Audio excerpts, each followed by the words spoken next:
नमस्कार, स्वागत है आपका हमारे अमृत विचारधारा यूट्यूब चैनल में। मित्रों, आज की कहानी एक खुददार नौजवान और एक नाग कन्या की है।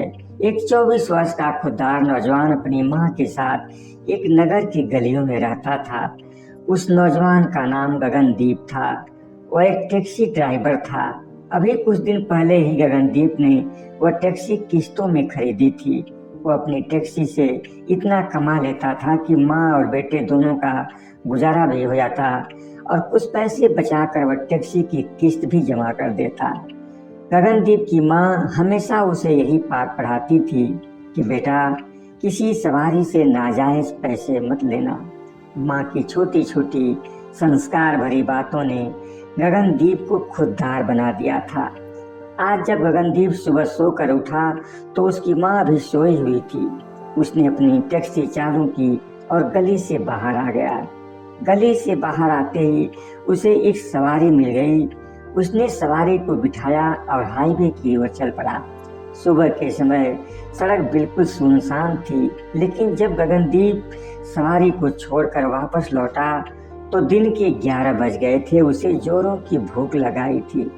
तभी अचानक सड़क के किनारे एक रेस्टोरेंट दिखाई दिया।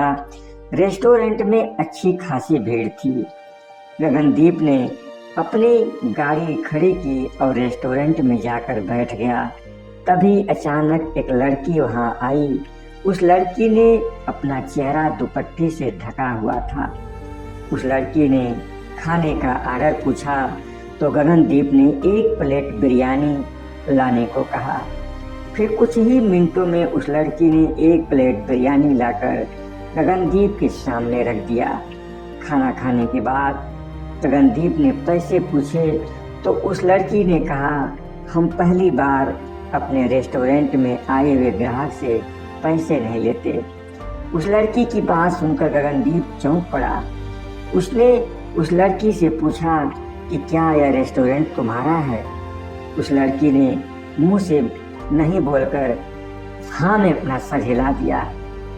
गगनदीप जब उस रेस्टोरेंट से निकलकर अपने घर की ओर चला तो उसके मन में उस लड़की का ही ख्याल बार बार आ रहा था। उसे महसूस किया कि वह लड़की कोई सामान्य लड़की नहीं है। सड़क के किनारे अकेले रेस्टोरेंट चलाना एक बहादुरी का काम है। उसने घर आकर अपनी माँ को भी उस लड़की के बारे में बताया। वो लड़की कौन थी यह जानने के लिए दूसरे दिन भी वह रेस्टोरेंट की तरफ चल पड़ा। उसके रेस्टोरेंट में पहुंचते ही उस लड़की ने जैसे ही गगनदीप को दोबारा देखा तो उसके चेहरे पर एक हल्की सी मुस्कुराहट और उसकी आंखों में एक अजीब सी चमक उभर आई। फिर जैसे ही गगनदीप ने बिरयानी ऑर्डर की, उस लड़की ने 1 मिनट के अंदर प्लेट भरकर बिरयानी उसके सामने पेश कर दिया। फिर गगनदीप ने मुस्कुराते हुए कहा, आज तो तुम इस बिरयानी के पैसे लोगी ना? उस लड़की ने एक हल्की सी मुस्कुराहट के साथ कहा, हाँ जरूर लूंगी, लेकिन सिर्फ आधा। क्योंकि जब कोई ग्राहक, कोई कस्टमर दूसरी बार हमारे रेस्टोरेंट में आता है तो हम उसे बिरयानी की आधी कीमत ही लेते हैं। गगनदीप ने हंसते हुए कहा, तुम तो एक बहुत ही अच्छा बिजनेसमैन हो। मुझे तुम्हारा नजरिया बहुत अच्छा लगा। उस लड़की ने उत्साहित होकर कहा, मैंने बिजनेस की पढ़ाई कर रखी है, लेकिन मेरी पढ़ाई पूरी नहीं हो सकी क्योंकि मेरी पढ़ाई पूरी होने के पहले ही मेरे पिता का स्वर्गवास हो गया। फिर मैंने अपनी पढ़ाई छोड़कर अपने एक मित्र की सहायता से ये रेस्टोरेंट खोल लिया। अब इसी रेस्टोरेंट से मेरे घर का गुजारा होता है। उस लड़की की कहानी सुनकर गगनदीप थोड़ा मायूस हो गया।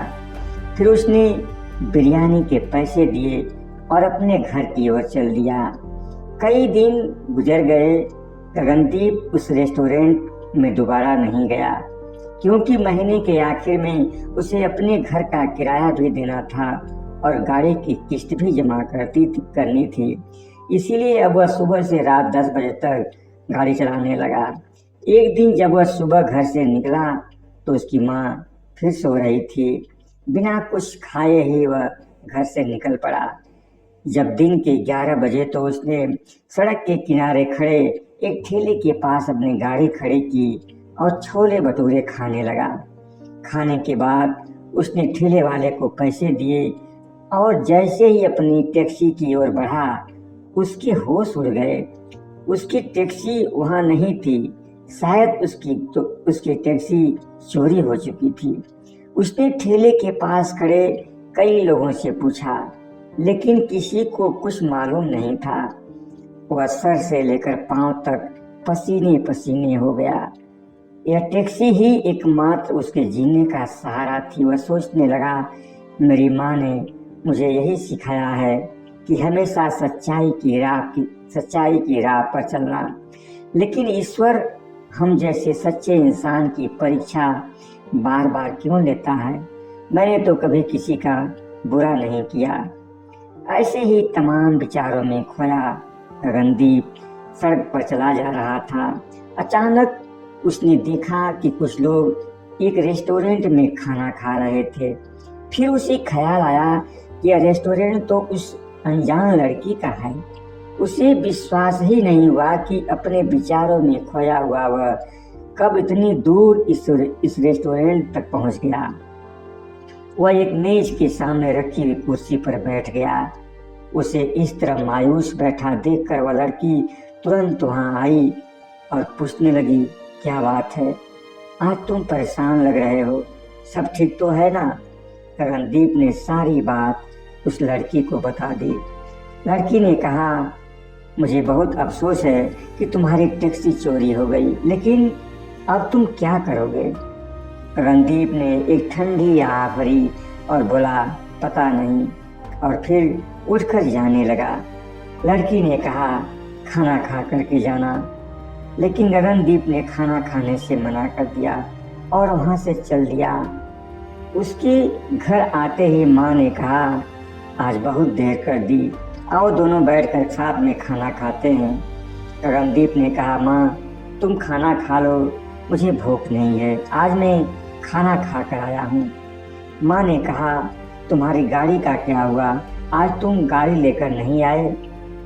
दीप ने कहा, माँ गाड़ी में कुछ खराबी थी, मैंने उसे गैरेज में खड़ी कर दी है, कल वहीं से ले लूँगा। धीरे धीरे एक हफ्ता गुजर गया। माँ जब भी गाड़ी के बारे में पूछती, रणदीप कुछ न कुछ बहाने बना देता। कुछ दिन के बाद जब वह एक बार फिर उस रेस्टोरेंट में गया तो वह लड़की उसे देखते ही दौड़कर उसके पास आई और पूछने लगी, क्या हुआ, तुम्हारी टैक्सी तुम्हें मिल गई?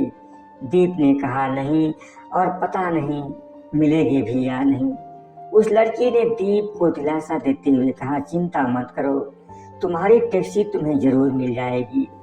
फिर उसने पूछा, तुम्हारी माँ जी कैसी हैं?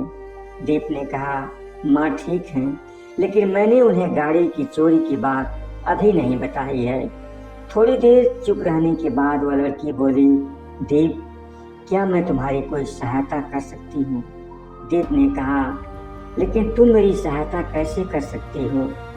फिर उस लड़की ने कहा, मेरे पास कुछ पैसे हैं, तुम चाहो तो उन पैसों से अपने घर का किराया और अपनी गाड़ी की किस्तें जमा कर सकते हो, फिर बाद में लौटा देना। दीप ने कहा, मैं तुम्हारे जज्बात की कदर करता हूँ, लेकिन मैं तुम्हारे पैसे नहीं ले सकता। उस लड़की ने कहा, अगर तुम मेरी सहायता कबूल कर लेते तो मुझे बहुत खुशी होती। इतना कहकर वह लड़की दीप की आंखों में झांकने लगी। दीप को उस लड़की की आंखों में एक अजीब सा जादू नजर आया। वह तुरंत अपनी निगाहें नीची कर लिया और वहां से चल दिया। रास्ते में वह सोचने लगा कि आखिर वह लड़की मेरी सहायता क्यों करना चाहती है। रास्ते में चलते समय उसे एहसास हुआ कि कोई उसके साथ साथ चल रहा है। उसने पीछे मुड़कर देखा तो चौंक पड़ा, उसके साथ वह लड़की चल रही थी। दीप ने चौंकते हुए पूछा, तुम और यहाँ? वह लड़की बोली, मैं तुमसे अकेले में बात करना चाहती थी। वहाँ रेस्टोरेंट में काफी भीड़ होती है, इसलिए मैं तुम्हारे पीछे पीछे यहाँ चली आई। दीप ने कहा, बोलो तुम मुझसे अकेले में क्या बात करना चाहती हो?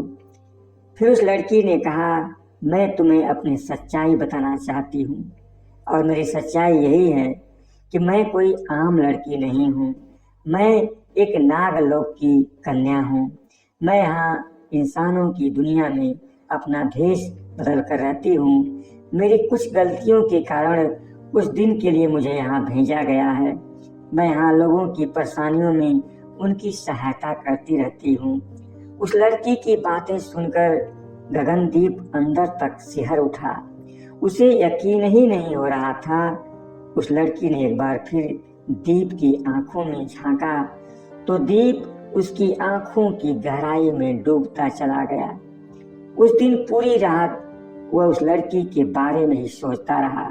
दूसरे दिन सुबह जब माँ ने दीप से एक बार फिर टैक्सी के बारे में पूछा तो पता नहीं क्यों दीप ने आज माँ को सारी सच्चाई बता दी। उसने कहा, माँ, मेरी गाड़ी चोरी हो गई है और इसीलिए इतने दिनों से मैं परेशान घूम रहा हूँ। ये सुन करके माँ को बहुत दुख हुआ। कमाई का बस एक ही जरिया था, आज वह भी नहीं रहा। इसी तरह 10 दिन और गुजर गए। गगनदीप इतने दिनों में उस लड़की से मिलने के लिए नहीं गया। एक तरफ गगनदीप का दिमाग उस लड़की की सच्चाई को मानने को तैयार नहीं था और दूसरी तरफ टैक्सी चोरी होने से उसकी जिंदगी ठहर सी गई थी। फिर एक दिन किसी ने दरवाजे पर दस्तक दी। दीप डर गया, शायद टैक्सी की किस्त लेने वाला आया होगा। लेकिन जैसे ही माँ ने दरवाजा खोला तो वहाँ एक लड़की खड़ी थी जो अंदर आना चाहती थी। लड़की की आवाज सुनकर दीप फौरन दरवाजे पर गया और बोला, अरे तुम यहाँ? उस लड़की ने कहा, हाँ, मैं तुम्हारी खोज खबर लेने आई हूँ, क्योंकि तुम इतने दिनों से मुझसे एक बार भी मिलने नहीं आए। लेकिन यह सब छोड़ो, ये तो बताओ कि तुम्हारी टैक्सी मिली या नहीं। दीप ने धीरे से ना में सिर हिला दिया। फिर उस लड़की ने कहा, आज मैं तुम्हारे लिए कुछ लेकर आई हूँ। मुझे उम्मीद है तुम लेने से इनकार नहीं करोगे। फिर उस लड़की ने कहा, जरा एक बार घर से बाहर गली में आकर देखो। फिर दीप और उसकी माँ दोनों घर से बाहर आए। बाहर गली में एक सुंदर टैक्सी खड़ी थी। फिर उस लड़की ने दीप की ओर देखते हुए कहा, ये तुम्हारी नई गाड़ी है। फिर वह लड़की उस टैक्सी की चाबी दीप को देने लगी। दीप ने टैक्सी को अपने हाथों से स्पर्श किया। माँ यह सब कुछ देखकर बहुत खुश थी, लेकिन वो हैरान भी थी। उन्होंने उस लड़की से कहा, बेटा, तुम इतनी महंगी गाड़ी मेरे बेटे को तोहफे में क्यों देना चाहती हो? वो लड़की जोर से हंसते हुए बोली, माँ जी, आप परेशान मत होइए। ये मेरा और आपके बेटे का आपसी मामला है, हम दोनों आपस में समझ लेंगे। माँ मन ही मन सोचने लगी, शायद इस लड़की को मेरे बेटे से गहरा प्रेम हो गया है। चलो अच्छा है, मेरे बेटे को इतनी सुंदर दुल्हन और मुझे एक अच्छी बहू मिल जाएगी। लेकिन दीप अभी भी असमंजस में था। उसने उस लड़की से कहा, मैं यह गाड़ी नहीं ले सकता, यह बहुत कीमती है। यह कहते हुए उसने टैक्सी की चाबी उस लड़की को देने लगा। उस लड़की ने कहा, मैं जानती थी कि तुम यही कहोगे, क्योंकि तुम एक खुददार इंसान हो। लेकिन तुम चिंता मत करो, मैं तुमसे इस गाड़ी की किस्तें लूँगी। तुम 6 महीने तक इस गाड़ी का इस्तेमाल करके अपनी पुरानी गाड़ी की किस्तें जमा कर देना, अपने घर का किराया भी जमा कर लेना। फिर मुझे हर महीने इस गाड़ी की किस्तें देते रहना। गगनदीप को विश्वास नहीं हो रहा था। उसे यह सब कुछ एक सपने की तरह लग रहा था। एक अनजान लड़की से एक रेस्टोरेंट में मुलाकात होना और फिर कुछ ही मुलाकातों में उससे इतनी मदद मिलना। दीप ने उस लड़की की आंखों में झांक कर बोला, धन्यवाद, तुमने मेरी मुश्किल घड़ी में इतनी मदद की, शायद मेरा अपना भी मेरे लिए नहीं करता।